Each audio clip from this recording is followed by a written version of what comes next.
vista. Oferecimento Sesc. Bora pra China, Cabelo? Bora pra China.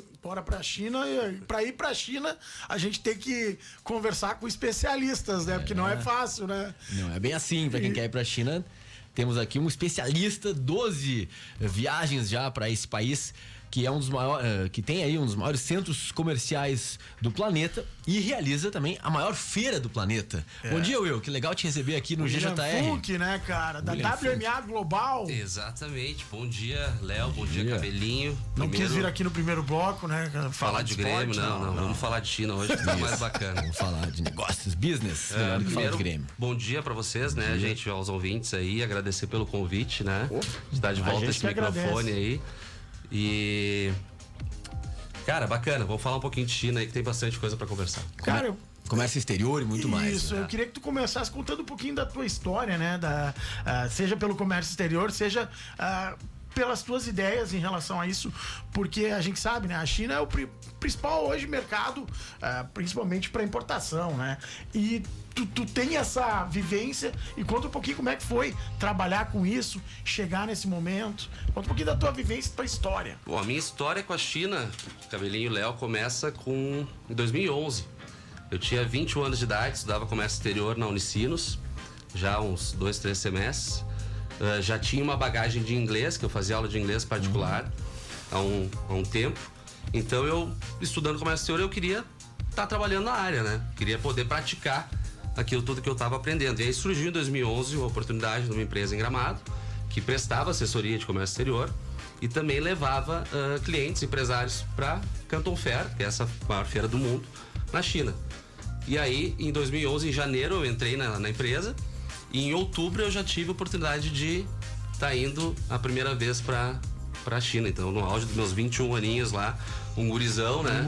Novo, ainda cru, mas já tive essa oportunidade, graças a Deus. E teve uma história muito, muito legal, engraçada até nessa viagem aí, que a turma toda faria a conexão em Toronto, no Canadá, e precisava de visto, mesmo que fosse uma conexão, né? E eu, por ser muito novo, o Canadá acabou negando meu visto. Alegou que eu não tinha empresa no nome, não tinha filho, não tinha família, enfim, que eu poderia ficar lá, talvez. Sim, ficar em e negaram meu legal. visto. E aí, cara, a gente ficou sabendo disso uns 10 dias antes da viagem. E aí a empresa teve que fazer todo um corre ali pra comprar uma passagem pra mim, por outro lado. Eu acabei indo por Frankfurt, na Alemanha, separado de todo o grupo.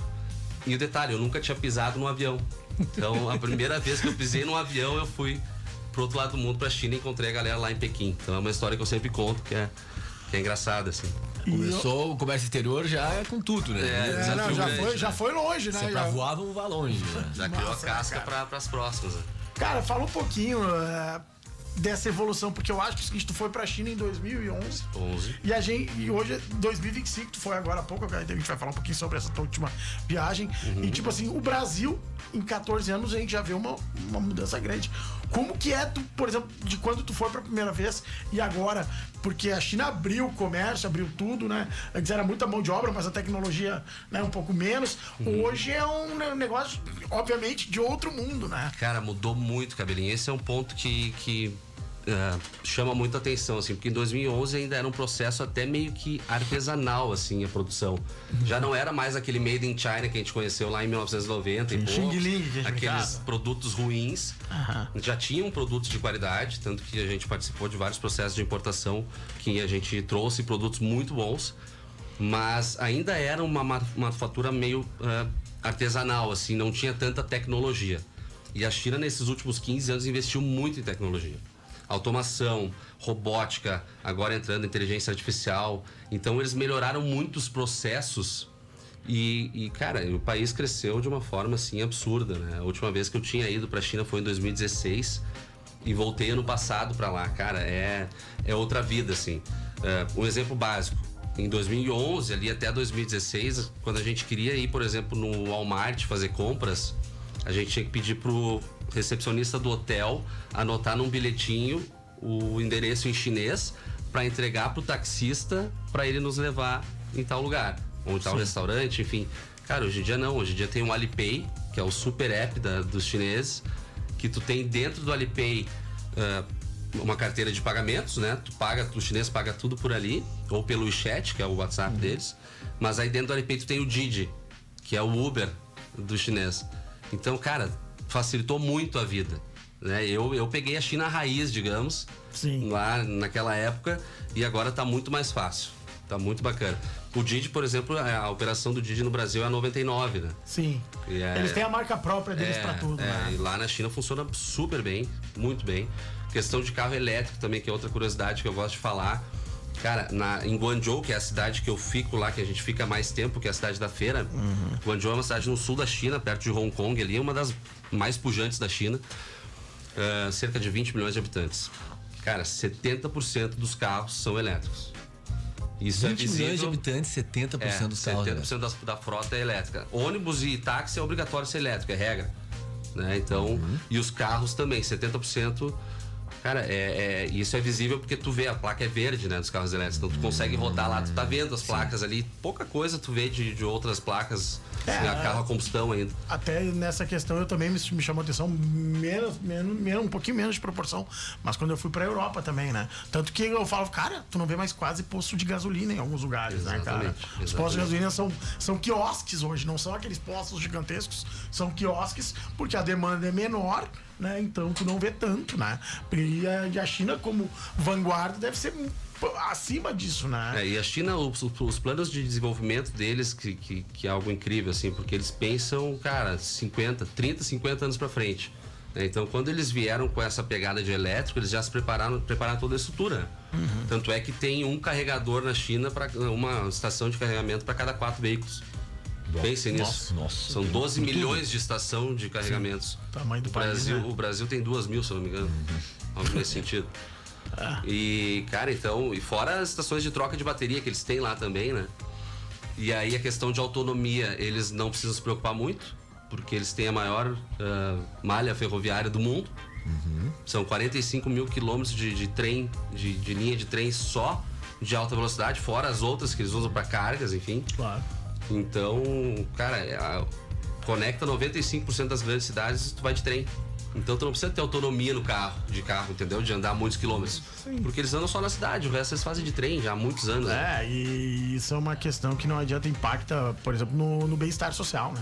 Total. Diminui teu tempo. Imagina, aqui no Brasil tudo tu tem deslocamento de carro, tudo é mais lento, todos os processos são mais demorados. Quantas horas perdidas, né? Exatamente. Todos os dias. Isso impacta diretamente na qualidade de vida, né? Claro. Impacta na produtividade, que é o que o chinês mais se cobra, né? A produtividade. Até falando sobre produtividade, eu queria que tu falasse um pouquinho do teu trabalho em relação a isso, né? Assessoria de importação. Fala um pouquinho como que funciona a WMA, o cara tá nos ouvindo, a pessoa, daqui a pouco, eu queria daqui a pouco ir lá conhecer, tem uma empresa. Fala um pouquinho como é que é o teu trabalho, cara. A WMA, basicamente, Cabelinho e Léo, conecta o cliente aqui do Brasil com fornecedores na China. E aí, dentro desse processo, existem várias etapas, né? Então, por exemplo, o cliente chega para nós, somos eu e a Mariana, minha esposa, até mandar um beijo para ela, né?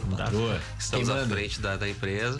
E, William, eu quero importar tal produto, quero importar esse microfone aqui.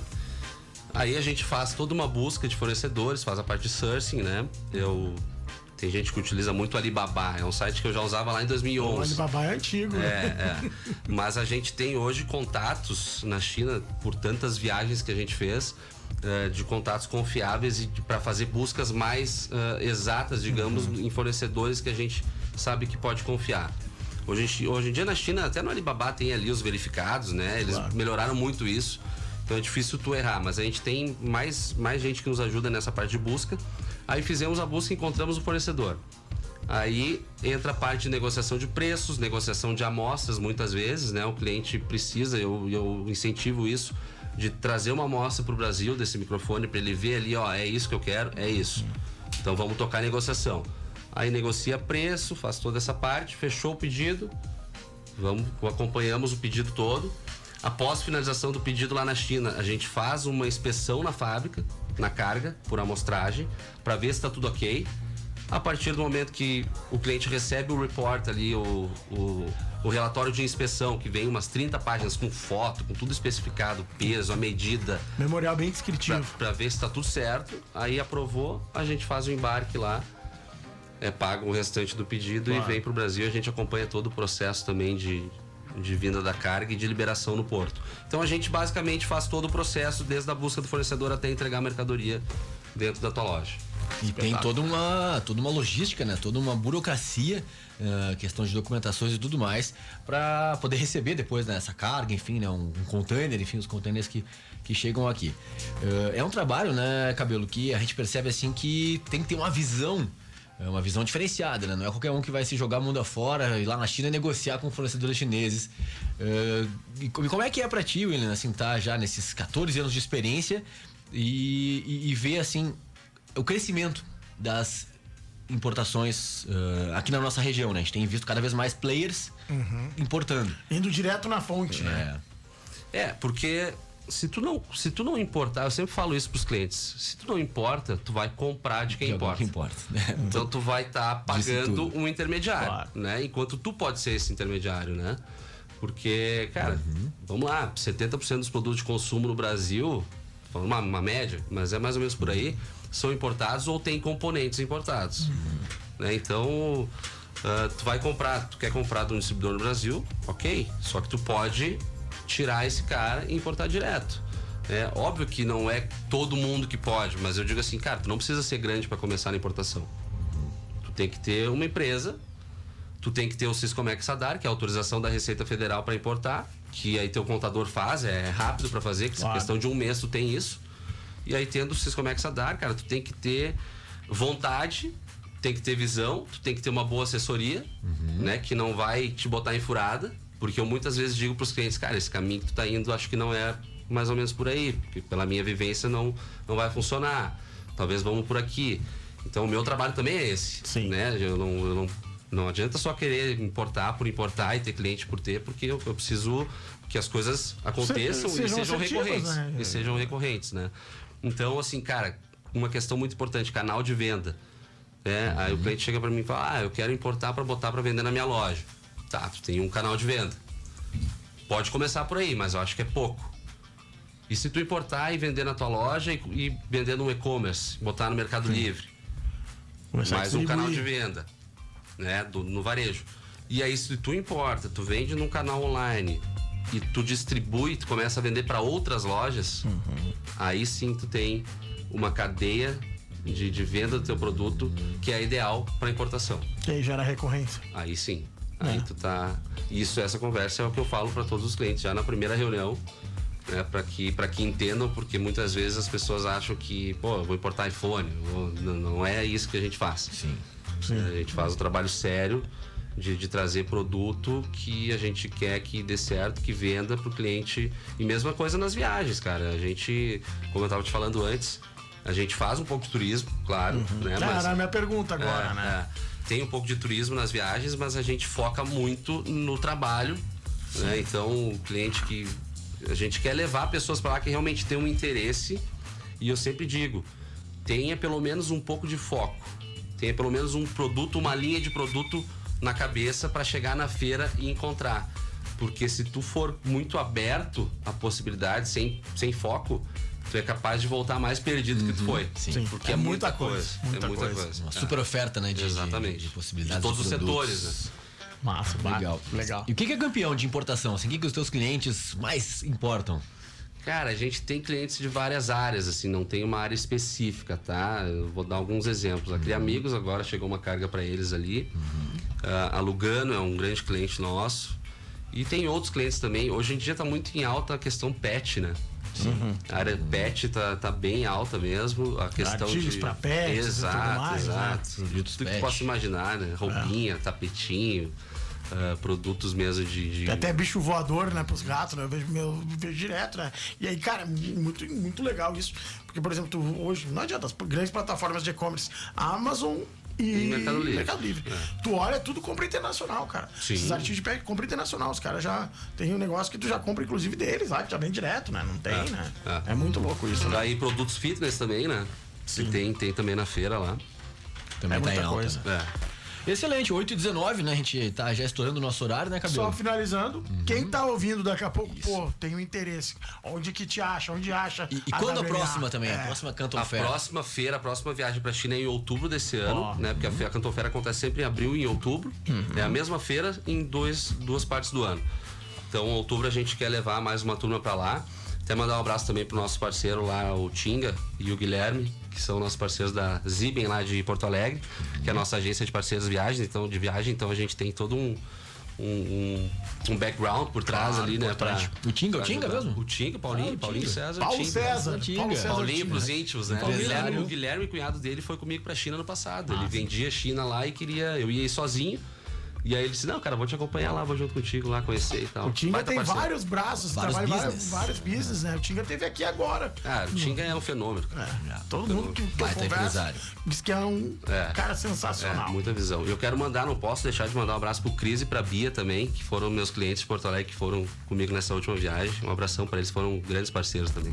Que legal. Então, só contatar a WMA Global. Tá no Insta, tudo certinho? Instagram wma.global. Aí, ó. Tem ali o link com o meu WhatsApp direto e a gente conversa, gente. Partiu China em outubro, na Bora pra Canton China. Fair com a WMA Global. E depois o Will volta aí pra contar um pouquinho da última experiência dele, da Perfeito. próxima. Isso. Sempre estamos pela próxima. Até a Vamos. próxima, então. Bora. Até breve, William. Aquele Valeu, abraço. abraço. Valeu, velho. Obrigado. Parabéns pelo trabalho e pelo Obrigado. pioneirismo aí nas relações institucionais exteriores já há 14 anos. A gente abre um rápido intervalo, né, Cabelo? Já estamos de volta com mais GJR Entrevista aqui na Clube 885, muito mais que rádio.